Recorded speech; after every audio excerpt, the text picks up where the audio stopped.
Welcome, dear friends.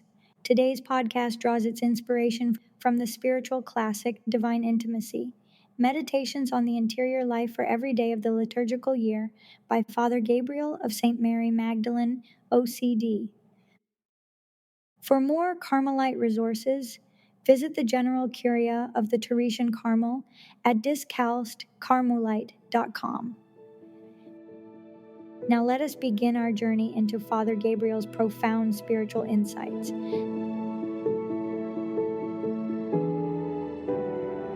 Welcome back, everybody. Today, we're going to be diving into Divine Intimacy by Father Gabriel of St. Mary Magdalene. And we're going to be focusing on Meditations 23 through 25, which all explore a concept that's central to the Christian life, the Apostolate. Yeah. The Apostolate is something every Christian is called to, regardless of our outward vocation. Yeah, that's a really important point. Yeah. And it's fascinating how Father Gabriel unpacks this idea, especially right from the beginning. Meditation 23 opens with that powerful quote from Luke 3:4. Okay. Prepare the way of the Lord. It's a call to action, reminding us that we're all called to be collaborators in Christ's work of redemption. And this raises an interesting question for me. Okay. Does Christ actually need our help to save souls? That's a great question. And it really gets to the heart of what Father Gabriel is exploring. Oh. The answer is not exactly Christ wants to involve us in this work. Okay. It's not for his benefit, but for ours. It's for the good of our own souls and the glory of the church. So it's like we get to participate in this incredible mystery of grace. Exactly. And Pope Pius XII, in his encyclical Mystici Corporis, dives into this mystery. Right. He talks about how through the church, we actually become part of this shared mission of dispensing grace. Okay. It's like we become these channels through which God's love and mercy can flow out into the world. I love that imagery. Yeah. Father Gabriel goes on to talk about the sense of holy pride we should have in being invited to participate in this mission. Yeah. But he also emphasizes the tremendous responsibility that comes with it. Mm-hmm. He even says that the salvation of our brothers and sisters actually depends in part on our generosity in collaborating with Christ. Wow. It's a powerful thought. It really is.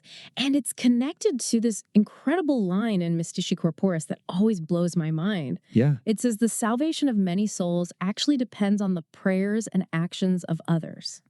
Wow. It makes you realize how profoundly interconnected we all are as members of the body of Christ. So just to make sure I'm understanding this correctly, Yeah. you're saying that our prayers and actions can actually have an impact on the salvation of others. That's exactly what Mystici Corporis teaches. Okay. And it's a concept that's echoed throughout church teaching. Mm-hmm. We're not just isolated individuals on our own spiritual journeys. Right. Our actions, our prayers, our sacrifices, they have a ripple effect that extends far beyond ourselves. Wow. That's both humbling and incredibly inspiring. It is. So then how does Father Gabriel connect this to the Carmelite life in particular? Mm-hmm. He talks about this beautiful analogy of a spouse of Christ whose passion is the salvation of souls. Yes, and I think this is where things start to get really interesting in terms of understanding the different ways we can participate in the apostolate. Father Gabriel is drawing on a long tradition within the church, especially within contemplative orders like the Carmelites, that emphasizes the power of prayer and sacrifice as ways of collaborating with Christ. So it's not just about going out and doing things in the world. Right. It's not just about external actions. Okay. And this might be surprising to some people who might think the apostolate is all about busyness and activity. Right, yeah. But Father Gabriel reminds us that even Christ himself redeemed the world, not just through preaching and miracles, but through his hidden life of obedience and silence, culminating in his sacrifice on the cross. That makes a lot of sense when you think about it. He is highlighting the importance of what he calls the interior apostolate. Yeah. This is the idea that our interior life, our prayer life, our relationship with God, our efforts to grow in holiness is the foundation upon which any external actions we take should be built. So the interior apostolate is like the root system of a tree. Yeah. And the external actions are the branches and leaves. That's a great way to put it. And this is why the church has always recognized the importance of contemplative orders. Okay. Even in a world that often prioritizes outward achievements. Right. Contemplative orders like the Carmelites embody this vital truth that prayer and sacrifice are not passive activities, but powerful forces that fuel the mission of the church. I could definitely see how that would be a bit of a paradigm shift for people who might have a more I don't know, activist view of the apostolate. Absolutely. And this is where a deeper understanding of Carmelite spirituality can be really helpful. Go. St. John of the Cross, in his classic work, Ascent of Mount Carmel, talks a lot about the power of detachment and self-denial, Okay. about stripping away everything that hinders our union with God. It's through that process of purification, of dying to self, that we become more effective instruments in God's hands. Yeah. So even though contemplative orders might not be out there building hospitals or running soup kitchens, Right. they're still deeply engaged in the work of the apostolate. Absolutely. They're offering up their lives, their prayers, their sacrifices for the salvation of souls. And there's this incredible quote from St. Teresa of Avila, Okay. who is a Carmelite nun and a doctor of the church, where she urges her daughters, the nuns in her community, Okay. to make sure their prayers and sacrifices are specifically offered for the salvation of souls. Wow. She's basically challenging them to live out this interior apostolate with fervor and intentionality. Yeah. Not just as a private pursuit, but as a vital contribution to the mission of the church. It's amazing to think about how much power there is in a life dedicated to prayer and sacrifice. It's like a hidden engine driving the whole work of the church. It really is. And that's actually a great segue into Meditation 25, Okay. where Father Gabriel shifts gears a bit to explore the outward expression of the apostolic action. He starts by reminding us that even though Jesus carried out a large-scale public ministry, Right. it was always rooted in his intimate union with the Father. So we shouldn't try to separate our outward actions from our interior life. Exactly. True apostolic fruitfulness flows from that deep connection with Christ. Okay. It's not about simply mimicking Jesus' actions, but about imitating his way of being in the world. How do we cultivate that kind of deep interior life that can then overflow into fruitful action? Well, that's where Father Gabriel gets really practical. Okay. He emphasizes the importance of abiding in the vine, Okay. as Jesus says in John 15:4. Mhm. Without that constant connection to the source of grace, our efforts will ultimately be sterile. Wow. He gives some specific tips for cultivating that interior life: Okay. frequent reception of the sacraments, practicing virtues, prayer recollection and detachment. Okay. It's like he's giving us a roadmap for becoming more effective instruments in God's hands. And then he throws in this really sobering thought. Yeah. Purely external activity that neglects the interior life is ultimately useless. Yeah. That's a bit of a wake-up call, isn't it? It is. It's so easy to get caught up in busyness and activity thinking we're doing great things for God. Yeah. But Father Gabriel is reminding us to check our motives and make sure our actions are flowing from a deep place of union with Christ. So what does that look like in practice? How do we know if our actions are truly rooted in that deep interior life? I think it's important to just sit with that question and let it challenge us. What are the things we're doing both inside and outside the church that might need to be reevaluated in light of this call to a deeper interior life? I think one of the things that makes Father Gabriel's approach so compelling is that he doesn't shy away from the challenges involved in truly integrating our interior and exterior lives. He brings up this idea of self-immolation, which sounds pretty intense, right? It's definitely caught my attention. It makes me think of sacrifice, maybe even suffering. Right. What exactly does he mean by that? He's drawing a parallel between Christ's sacrifice on the cross and the need for us to die to ourselves in our own apostolic work. And that doesn't just mean big dramatic acts of self-denial. Right. It's about the daily, sometimes even mundane ways we're called to let go of our own desires and ego in order to serve God and others. So what would that look like in my everyday life, for example? Well, think about the things that tend to trip us up. Okay. Those little ego battles we all face. Yeah. It could be something as simple as resisting the urge to gossip, or choosing to patiently listen to someone who's annoying us, or letting go of the need to always be right in an argument. Those are really relatable examples. So it's less about grand gestures and more about that constant inner work of trying to align our will with God's will. Exactly. It's about cultivating that rectitude of intention that Father Gabriel emphasizes. Okay. Are we doing things for God's glory, or are we subtly seeking recognition or praise for ourselves? Yeah. That's a question we should be asking ourselves constantly. It's easy to fall into those traps, isn't it? Especially when we're involved in ministries or activities where we're in a position of leadership or visibility. Absolutely. And Father Gabriel doesn't sugarcoat the fact that apostolic work can be hard. Right. He talks about the fatigue, the challenging personalities we might encounter, the potential for failure and ridicule. These are all forms of sacrifice that come with the territory. It's almost like we have to be willing to embrace a certain level of discomfort, Yeah. even suffering, if we're going to be truly effective instruments in God's hands. That's a really insightful observation. Great. And it connects back to what we were talking about earlier with the Carmelite tradition. Sure. St. John of the Cross, in Ascent of Mount Carmel, talks about the dark night of the soul as a stage of spiritual growth where we experience a sense of dryness and emptiness. He sees this as a necessary purification, a stripping away of our attachments and illusions so that we can be more fully united with God. That's a pretty intense concept. But I think what's helpful about that imagery is that it reminds us that true spiritual growth often involves letting go of our need for comfort and control. It's about surrendering to God's will, even when it leads us into places that feel dark or uncertain. So how do we navigate that tension between our natural desire for comfort and security and this call to embrace sacrifice and even suffering? That's where discernment comes in. Right. And that's why Father Gabriel emphasizes the importance of prayer and spiritual direction. It's about staying connected to the source of grace and seeking guidance from those who are further along on the spiritual journey. So it's not about seeking out suffering for its own sake. No. But about recognizing that it's often an unavoidable part of the process of growth and transformation. Exactly. And that brings us back to this idea of dying to self. It's not about becoming a doormat or letting people walk all over us.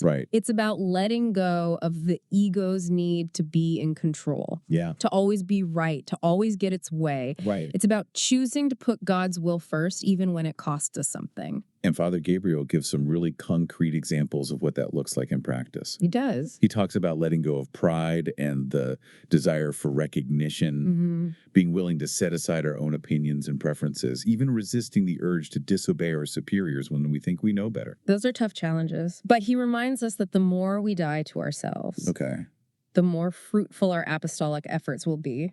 He uses that powerful image from John 12.24 of the grain of wheat dying to bear much fruit. It's a reminder that true fruitfulness comes from complete surrender to God's will. That's a beautiful image. And it really drives home the point that this whole idea of the apostolate is about so much more than just checking off a list of tasks or accomplishments. It's about becoming the kind of people who can radiate God's love and grace into the world, even in the midst of difficulty and suffering. That's a great way to summarize it. And it leads us back to this question of balance that we touched on earlier. How do we find that sweet spot between nurturing our interior life and engaging in fruitful external action? Because it's not an either a situation, right? Father Gabriel seems to be saying that they need to go hand in hand. But how do we actually make that happen in our busy lives? I think that's something each of us has to figure out for ourselves through prayer and discernment. But Father Gabriel does give us some helpful principles to guide us. He emphasizes the importance of staying rooted in prayer, of making time for silence and solitude, of regularly receiving the sacraments, and of seeking out spiritual direction. So it's about creating those rhythms and practices in our lives that help us stay connected to the source of grace. Exactly. And it's also about being intentional about the ways we engage in external action. Are we doing things out of a genuine desire to serve God and others, or are we motivated by more self-serving desires, like the need for recognition or approval? That's a good question to reflect on. So it's less about the specific activities we're involved in, and more about the heart posture we bring to them. That's a great way to put it. It's about letting love be the guiding principle of our life, both in our interior world and in our interactions with others. I love that. It reminds me of that quote from 1 Corinthians 13. If I speak in human and angelic tongues but do not have love, I am a resounding gong or a clanging cymbal. It's a powerful reminder that even the most impressive outward actions are meaningless without love. Absolutely. And that love should be evident in everything we do, both in our personal lives and in the ways we engage in the work of the apostolate. It's about striving for that purity of intention, that desire to please God in all things. So how do we cultivate that kind of love? Is it something we can just choose to have? I think it's more of a process, a journey of ongoing conversion. Okay. It starts with recognizing our need for God's grace, and allowing him to transform our hearts. Right. And that transformation happens through prayer, through the sacraments, Mm. through intentionally choosing to act in loving ways, even when it's difficult. So it's like a muscle we have to keep exercising. Yes. The more we choose to love, the more capable we become of loving. Exactly.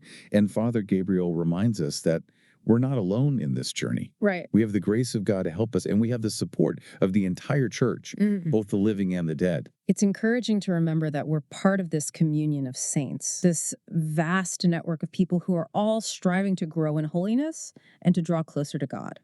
And that brings us back to you, dear listener. Where do you feel called to live out this apostolate in your own life? That's a great question to ponder. What gifts and talents has God given you that you can use to build up his kingdom? That's a great question to ponder. Yeah.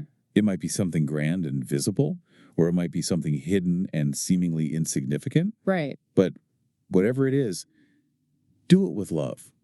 Let love be the guiding principle of all your actions. And remember, the interior apostolate is just as important as any external work you might be doing. Yeah. Make time for prayer, for silence, for those moments of intimate communion with God. That's where you'll draw the strength and inspiration you need to persevere in your mission. It's like filling up our own well of grace so that we have something to draw from when we go out into the world. That's a perfect analogy. And as we move into the final part of our deep dive, I want to encourage you to reflect on the ways you can practically integrate these principles into your everyday life. Because ultimately, this call to the apostolate is not about achieving some kind of superhuman level of holiness. Right. It's about allowing God's love to transform us from the inside out so that we can become instruments of his peace and mercy in the world. Yeah, it feels so much more attainable when you put it that way, you know. I think Father Gabriel does a great job of reminding us that even the smallest acts of love and service can have a profound impact on the world. He even uses the example of offering up our daily chores and responsibilities as a form of prayer and sacrifice. It's like finding those hidden opportunities for holiness in the midst of the ordinary rite. Yeah. Instead of viewing those tasks as burdens, we can reframe them as acts of love for God and our families. Exactly. And it goes back to that idea of rectitude of intention that we were talking about earlier.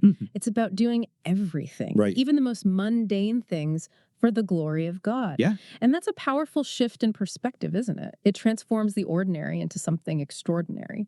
It really does. Yeah. It's like we're invited to see the world through the lens of love. Yes. And that changes everything. And that's where the beauty of the communion of saints comes in.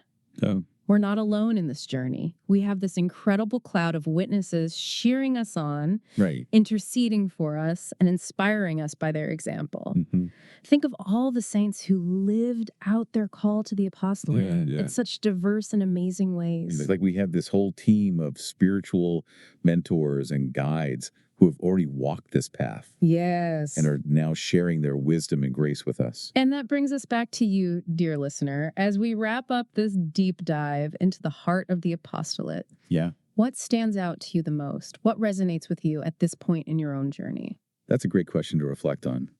And I want to add to that, what's one small step you can take this week to more fully embrace this call to the apostolate in your own life? Ooh, I like that. Yeah, it might be something as simple as offering up your daily commute for the souls in purgatory, or committing to spending an extra 5 minutes in prayer each day. Those are wonderful examples. And remember, it's not about trying to do everything at once. It's about taking those small, consistent steps that over time will lead to a profound transformation in your heart and in the world around you. And I think Father Gabriel would remind us that the most important thing is to do everything with love. Absolutely. Let love be the guiding principle of our lives, the fuel that drives our actions, and the light that shines through everything we do. That's a beautiful way to sum it up.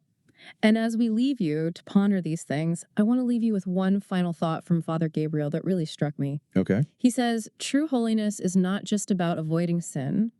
It's about radiating the love of Christ to everyone we meet. That's a powerful challenge and also a beautiful invitation. We're all called to be beacons of God's love in a world that so desperately needs it. Yes. And as we strive to live out this call, let's remember that we're not alone. We have each other, we have the grace of God, and we have the communion of saints to guide and support us every step of the way. So go forth, dear listener, and set the world on fire with God's love. With this episode, we conclude this limited series of meditations from Divine Intimacy. Over the past episodes, we've reflected on themes like sanctity, grace, charity, and living in union with God, each one drawing us closer to Him and encouraging us to pour out His love in the apostolate. Although this limited series is concluding, it's not the end. Be sure to tune in for future episodes of Divine Intimacy, which will return during special liturgical feasts or seasons. These meditations are timeless, offering wisdom and inspiration that continue to deepen our faith. I also invite you to explore my other podcast, Under Thy Protection, where I share traditional Catholic prayers for inner healing and deliverance. It's a resource for those seeking comfort, peace, and renewal through the power of prayer. I hope this podcast has enriched your spiritual life and helped you grow in your appreciation for divine intimacy. It's a treasure you can turn to daily to remain close to God. Thank you so much for listening, praying, and walking with me on this journey. I'd love to hear from you, what you enjoyed, what you'd like to hear in the future, or simply your reflections. Your feedback is a gift and means so much to me. For now, let's keep one another in prayer. May God bless you abundantly and guide you as you continue your journey to holiness. Take care, and until next time,